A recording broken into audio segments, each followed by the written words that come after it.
Hi everyone, and welcome again to this safe place where you can be authentic and express your true self. My name is Luke and I'm a spiritual and simple lifer devoted to helping others, and I'm passionate about sharing my life experience with people in need. I believe that everyone should be able to feel comfortable and secure in their own skin, and I really strive to support the growth of others. I'm here to help you to discover the power of self-expression and allow you to tap into your own inner wisdom. Together, let's navigate then through life's unpredictable journey and make the most of it. In this specific video, I will talk about how to manage anger and frustration, because in my spiritual life is something that I always had to deal with a lot of times. And it's a matter of fact that if you want to live simple, you can't avoid to face practical problems like this. Let me start saying that it can be a difficult challenge to deal with these emotions, but thankfully there are several strategies that can help, and we will cover them one by one. The first, and in my opinion the essential step that you need to go through, is identification of the source of your anger or frustration. It is important to be able to pinpoint the root cause of the emotion, as this will help you find the most effective way to cope. Taking the time to carefully think through the situation and thoroughly assess it can make a huge difference in getting to the bottom of your emotion. Have you considered whether the source of your frustration can be changed? Because if so, you may be able to make positive alteration that will help reduce your anger. Focus on finding methods to cope with and manage the emotion in a healthy and productive manner. Acknowledging the source of your anger or frustration is the first step in finding the best way to handle it. The second point that I want to tell you about is it can be really beneficial to find healthy ways to express your emotions. Writing it all down in a journal, taking to a trusted friends, or doing some physical activities such as, yoga, running, or even talking to someone that meditate with you can all help give you an outlet to express how you are feeling at the moment. Sometimes it can really help to take a break from the situation if you can. Taking this time away can help you to gain perspective and distance yourself from whatever is causing your frustration or anger. Why not to take then a walk, go for a drive, or take a few moments to do something calming, like, reading a book, listening music, or engaging in activities that you find enjoyable. This can be a great way to reset and clear your mind before going back to the situation. The third point is to consider practicing mindfulness or relaxation techniques. Examples of these includes, deep breathing, or progressive relaxation, or guided imagery. All these techniques can also be incredibly helpful in reducing stress and increasing focus and improving concentration as well. Practicing mindfulness and relaxation techniques can be a great way to restore a sense of calm and balance to your life. Additionally, they can help you to better understand your own emotions, giving you the tools to effectively manage difficulties or difficult feelings in a very healthy way. The fourth point is don't be afraid to ask help from a professional if you need. Talking to a therapist or a counselor can be a great resource when dealing with difficult emotions. It can be really beneficial to speak with an objective, unbiased professional in order to gain insights into your feelings without any kind of judgments.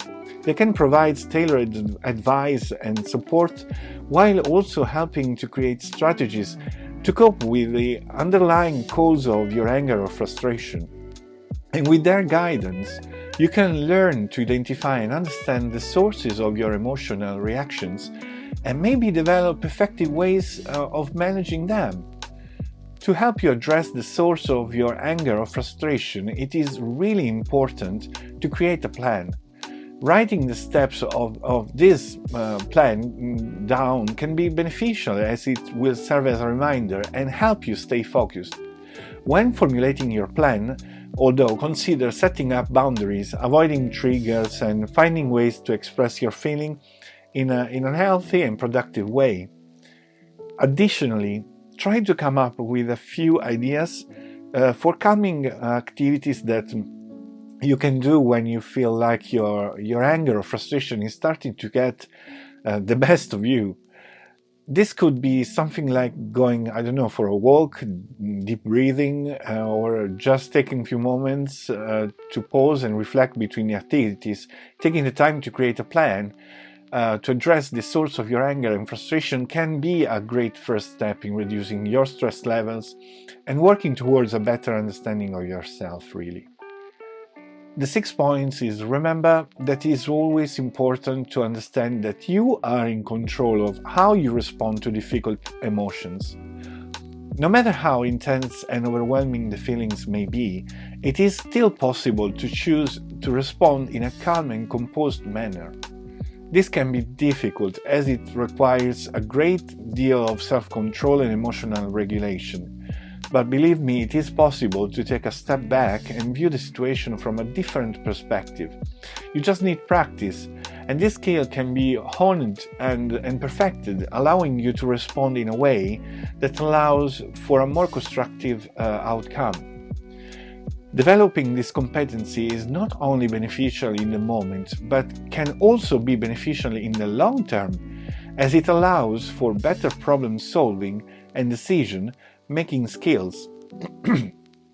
The 7th point is that it's okay to feel the emotion. I mean, acknowledge it and remember that it's normal and valid to have them, and remind yourself that this feeling will pass.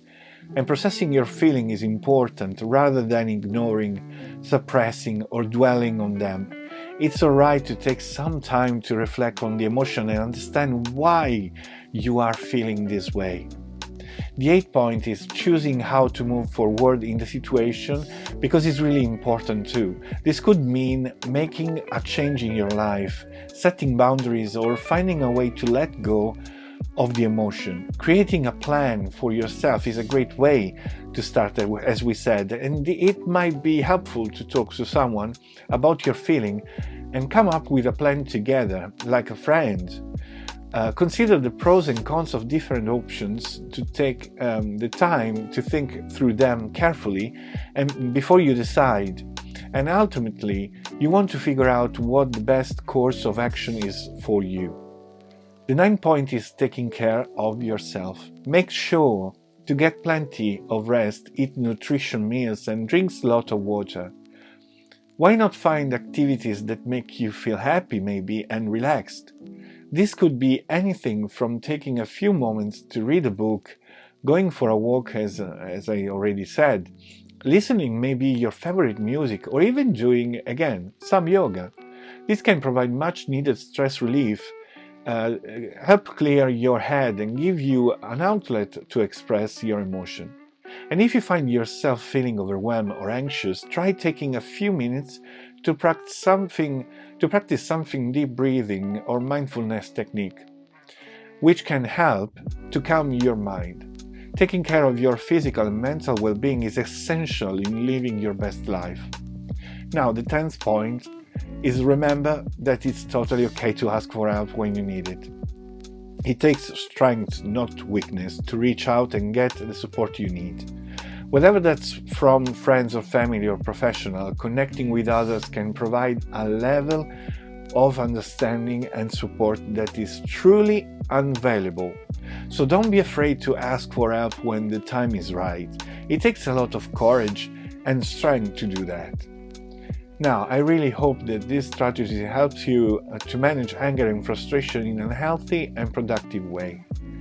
With practice, you can learn to cope with difficult emotions and find a balance in your life.